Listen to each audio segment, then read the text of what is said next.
Fala aí, ô fela, beleza? No vídeo de hoje, nós vamos falar sobre soluções para problemas que são resultantes do levantamento da suspensão. E como o assunto é muito específico para cada tipo de suspensão, hoje nós vamos falar especificamente sobre as suspensões equipadas com eixo rígido e feixe de molas. Mas antes de começar, não se esquece, se inscreve aí, se você ainda não se inscreveu, e deixa o sininho ativado para você receber o alerta todas as vezes que a gente incluir algum conteúdo novo. Beleza? Vamos lá? Ô Lu, solta o vídeo aí! Agora, antes de começar, eu quero te alertar uma coisa. Para você acompanhar adequadamente os assuntos que nós vamos tratar aqui nesse vídeo hoje, eu espero que você já tenha assistido 2 dos meus vídeos anteriores. Um que eu falo especificamente a respeito de jumelos. E o segundo é aquele onde eu falo sobre o alinhamento de direção. Esses 2 vídeos anteriores é que nos dão a base do conhecimento teórico a respeito de muitos dos assuntos, dos temas e da dinâmica de funcionamento das suspensões que nós vamos tratar aqui hoje. Legal? Se você ainda não viu, dá uma corrida lá, dá uma olhada, porque eu vou fazer referência a várias coisas que a gente falou naqueles outros 2 vídeos. Bom, vamos começar falando de todos os componentes que de alguma forma são afetados toda vez que a gente levanta a suspensão do nosso carro. No caso, a suspensão com eixos rígidos e feixes de mola. O feixe de mola, os jumelos e as montanheiras. Os eixos cardan com as suas cruzetas, com as suas luvas e as espigas, o porquinho do diferencial, e nós vamos falar também, já quando nós formos abordar as soluções, a gente vai falar de cumes. E aí, esqueci alguma coisa? Claro, você sabe que eu esqueci. Eu esqueci do ângulo de caster, que embora não seja um componente físico, é um assunto extremamente importante para a dirigibilidade do veículo. Quando a gente tem um carro com essa suspensão e a gente quer levantar a suspensão porque quer fazer trilha, quer botar um pneu maior no carro, etc., o que a gente faz? Arqueia o feixe de molas ou coloca um jumelo mais longo. Essas são as ações mais comuns quando a gente quer levantar um carro com esse tipo de suspensão. Mas alguém pode perguntar assim, por que você não faz um SPOA? SPOA? SPOA é uma sigla em inglês que significa Spring Over Axle, ou, traduzindo, molas sobre o eixo. Essa é uma forma de levantar a suspensão desse tipo de carro, mas que eu particularmente não recomendo. Porque, primeiro, que o levantamento é muito radical, o carro fica muito mais alto, a instalação é muito mais complexa, você tem que substituir vários elementos do sistema de direção inclusive. E outra coisa, o resultado não é exatamente um carro que você possa usar no dia a dia, viajar, etc e tal. Porque o carro fica extremamente instável para o uso em ruas e rodovias. Normalmente quem espoa o carro é mais para ter um carro exclusivo para fazer trilha. Então, opinião pessoal, eu não gosto e não recomendo espoar o veículo. Alguém também pode perguntar, mas por que então você não faz um body lift? Body lift? Body lift é outra expressão em inglês que significa levantamento de corpo, ou levantamento só da carroceria. E consiste basicamente em você pegar a carroceria do carro e aonde tem os calços de carroceria, você coloca calços mais altos e levanta a carroceria em relação ao chassi. Isso é outra coisa que eu também não gosto e também não recomendo. Pelo seguinte, embora aparentemente seja uma solução mais simples para você ter mais espaço na caixa de roda para encaixar pneus maiores, o que vai acontecer?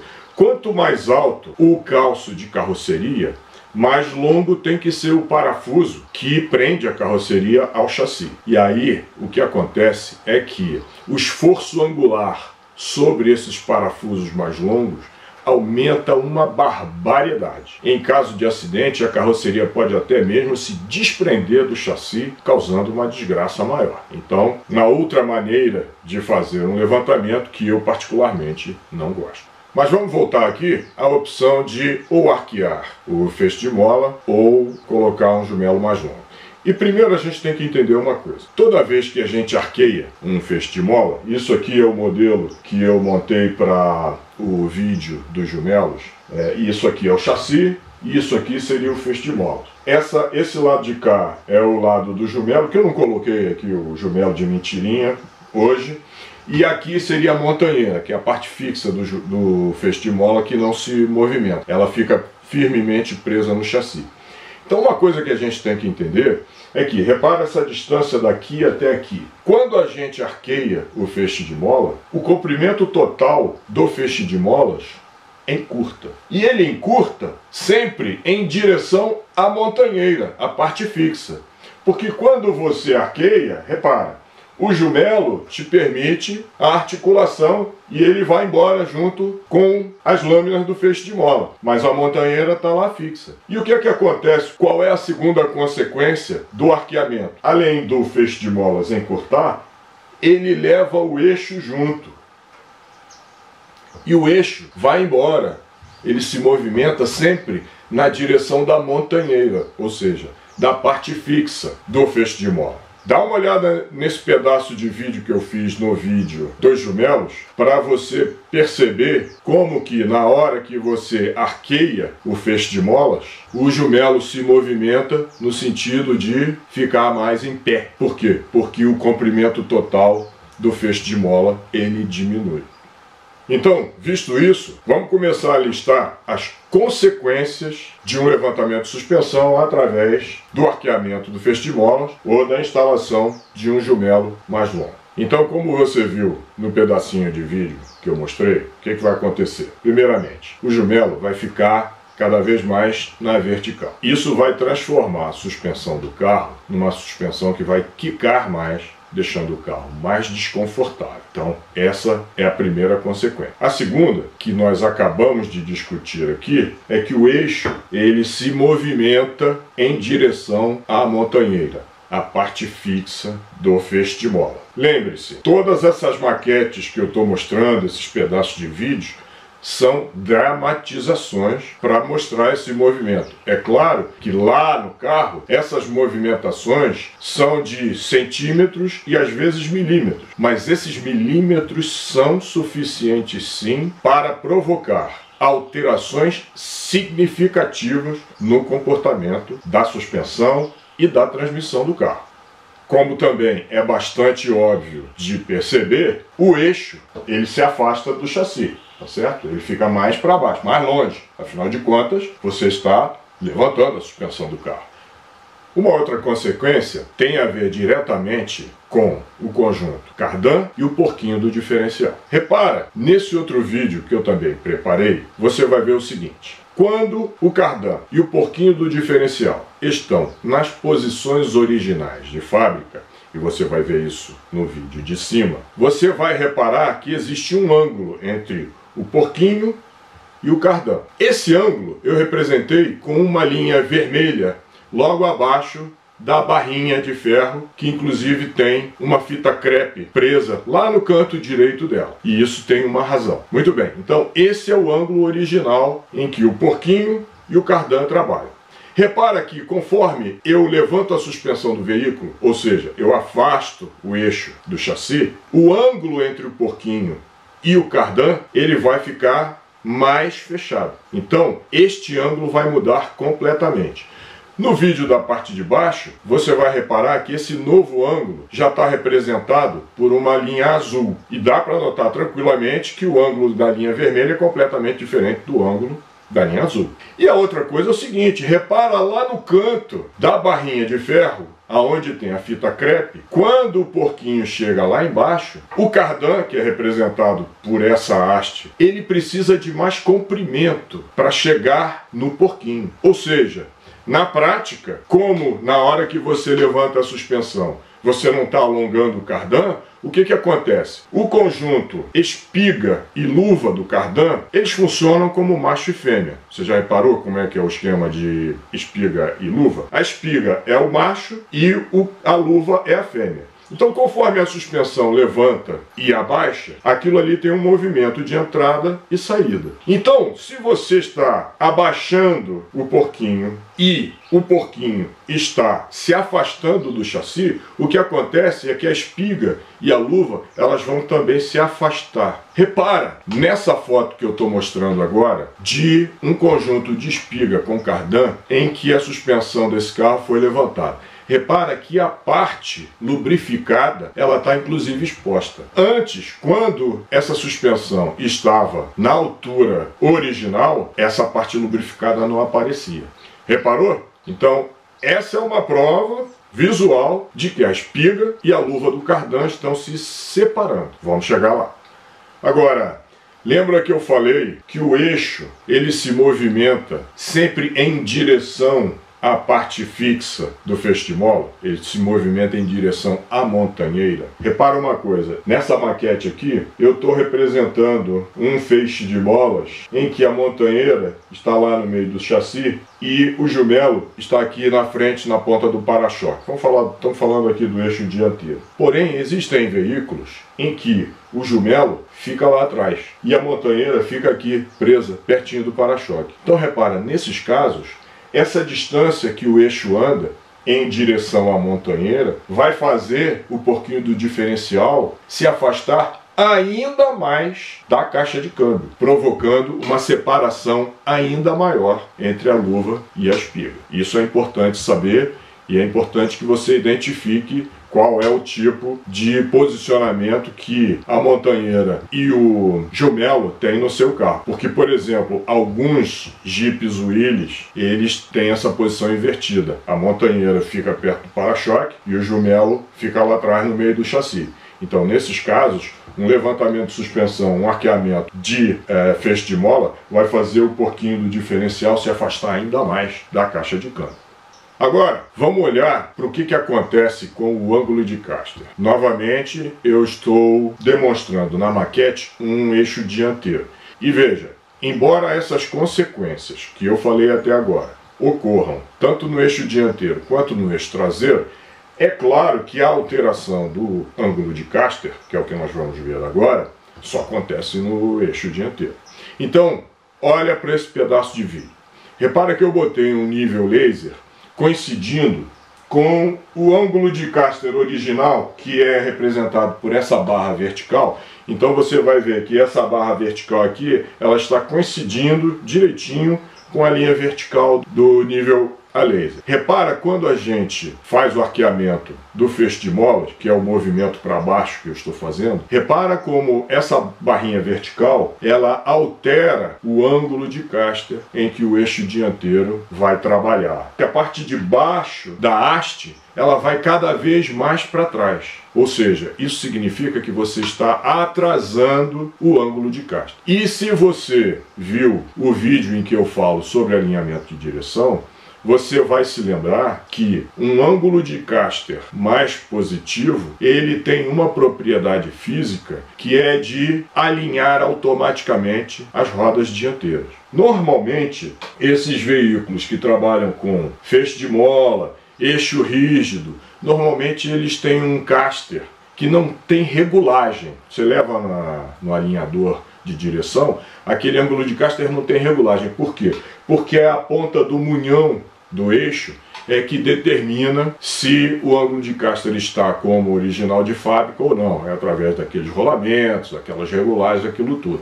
Tem um monte de calços, etc e tal. Então o que acontece? No momento em que você fez esse levantamento de suspensão e o caster se atrasou, o que vai acontecer com o teu carro? A dirigibilidade vai ficar horrorosa, porque um ângulo de caster mais atrasado vai deixar a direção mais leve, e uma outra consequência disso é que o carro fica muito elétrico, ele fica fugindo para os lados em qualquer irregularidade que tenha no solo. Quanto maior a velocidade, pior é a sensação de dirigir um veículo com um caster atrasado.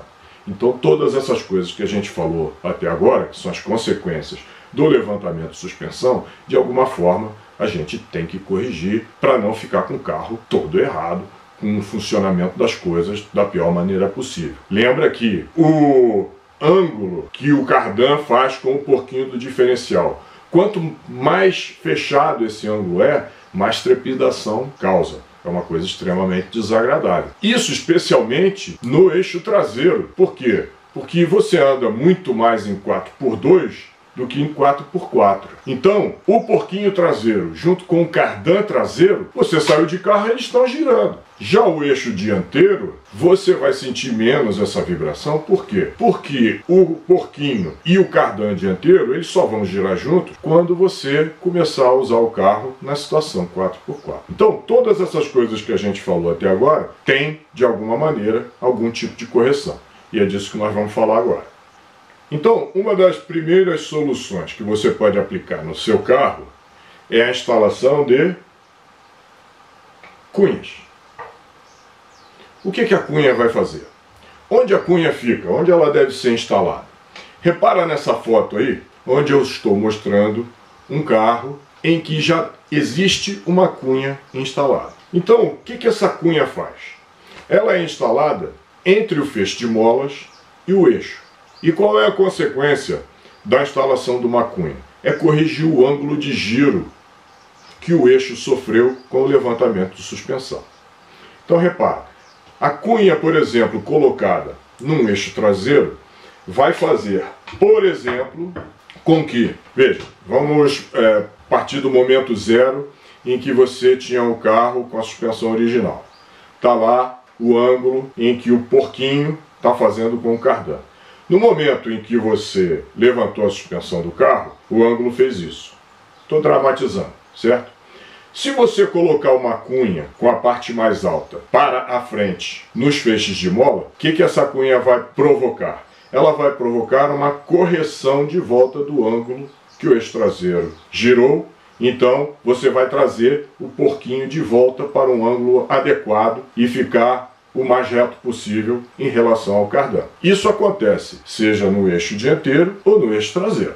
Além dessa ação, além dessa correção que a cunha faz nos dois eixos, que é a correção do ângulo que o porquinho faz com o eixo cardan, no eixo dianteiro ela também vai provocar uma segunda correção, que é exatamente do ângulo de caster, tá certo? Então, se lá naquele vídeo que eu mostrei que o ângulo de caster ele foi atrasado como consequência do giro do eixo dianteiro, você colocando a cunha, ela vai trazer de volta o eixo para um ângulo razoável, em que você vai corrigir então essa modificação que foi causada no ângulo de caster como consequência do arqueamento das molas.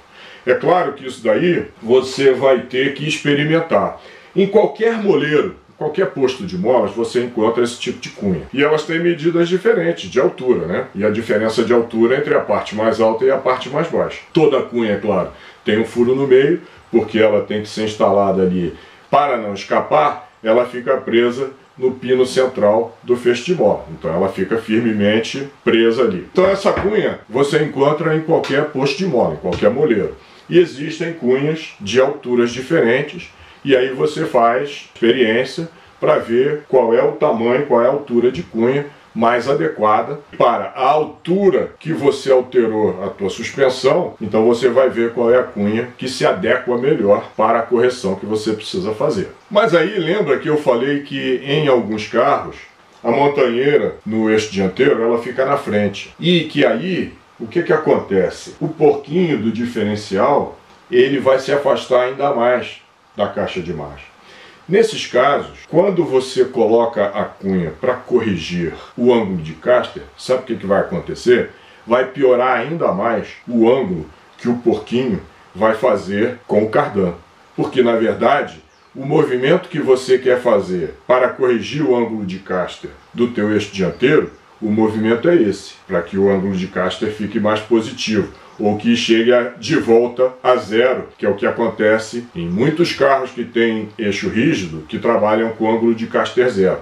Na hora que você levanta a suspensão o caster vai para negativo, aí você bota a cunha para ele voltar para zero ou para positivo, mas aí o que está acontecendo? Nesse momento em que você está corrigindo o caster, você vai piorar ainda mais o ângulo que o porquinho faz com o cardan. E aí? Como é que a gente resolve esse dilema? Bom, eu prefiro que o ângulo de caster fique consertado. Por quê?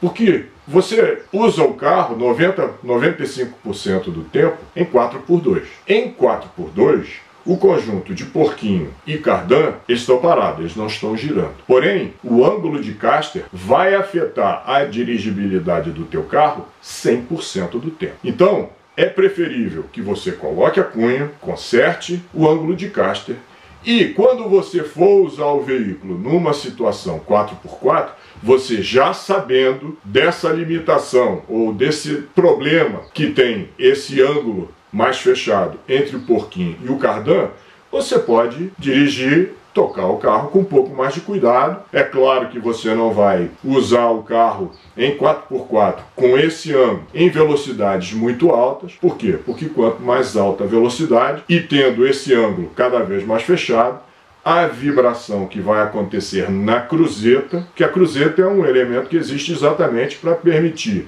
o giro em diversos ângulos. Porém, quanto mais fechado o ângulo, mais vibração vai acontecer no conjunto. Então, resumindo, é preferível consertar o caster e deixar o ângulo entre o porquinho e o cardan um pouco prejudicado, porque em um conjunto, que é o porquinho com o cardan, você vai usar 5% do tempo. Já no outro elemento, que é o ângulo de caster, ele vai afetar o teu carro 100% do tempo. Bom, uma segunda solução que você pode ter necessidade de aplicar é um espaçador no cardan. Repare essa foto. Essa foto é de um espaçador que um colega instalou no cardan do carro dele, que por casualidade a conexão entre o cardan e o porquinho dele é redonda, você está vendo. Tem os 4 furos para ser colocado ali num sanduíche entre a conexão do cardan e o porquinho, e naturalmente ele teve que colocar parafusos mais longos.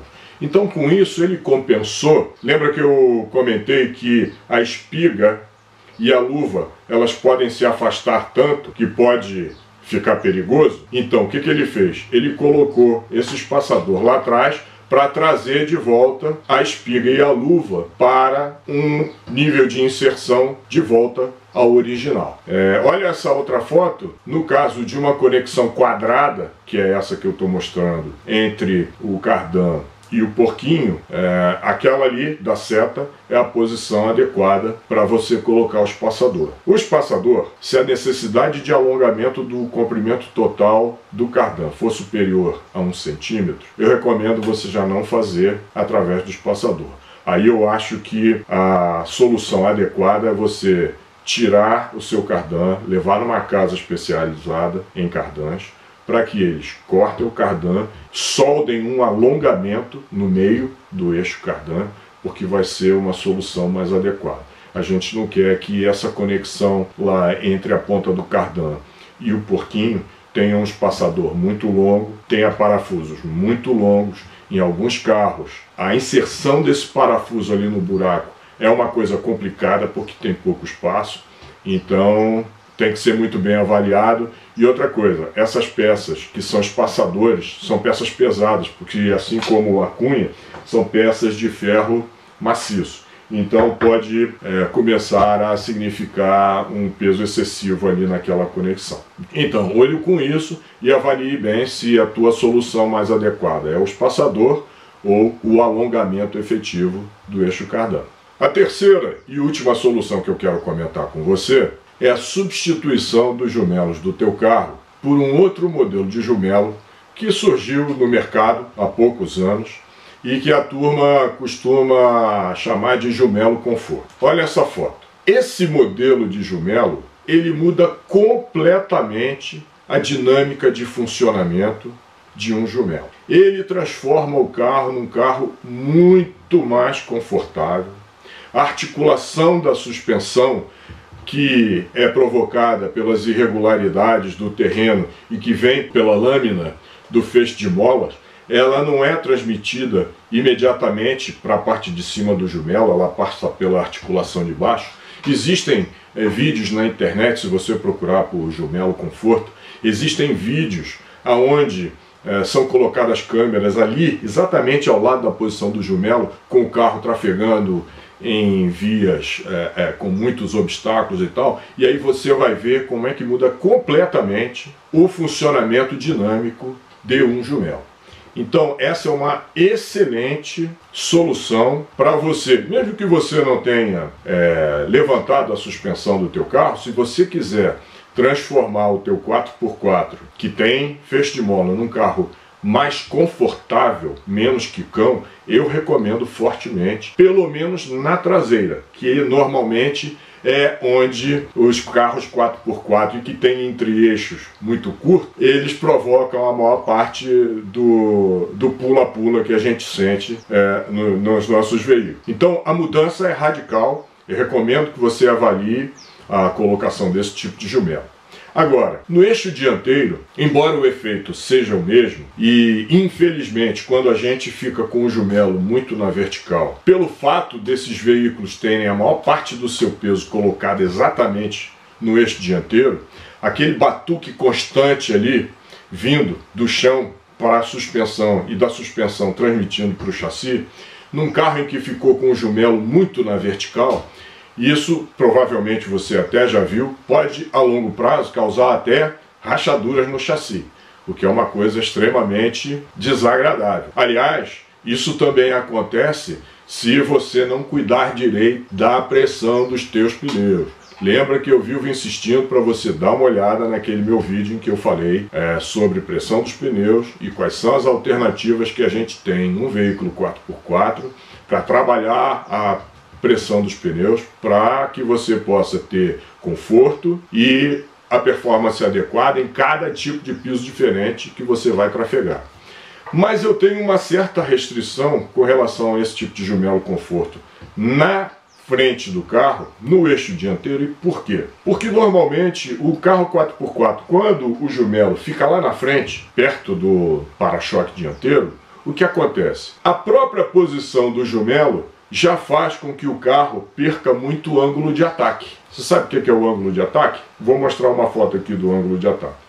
E o jumelo conforto, na hora que você coloca, veja, a posição do eixo que segura o olho da mola, ela vai continuar sempre na mesma altura em relação ao chão.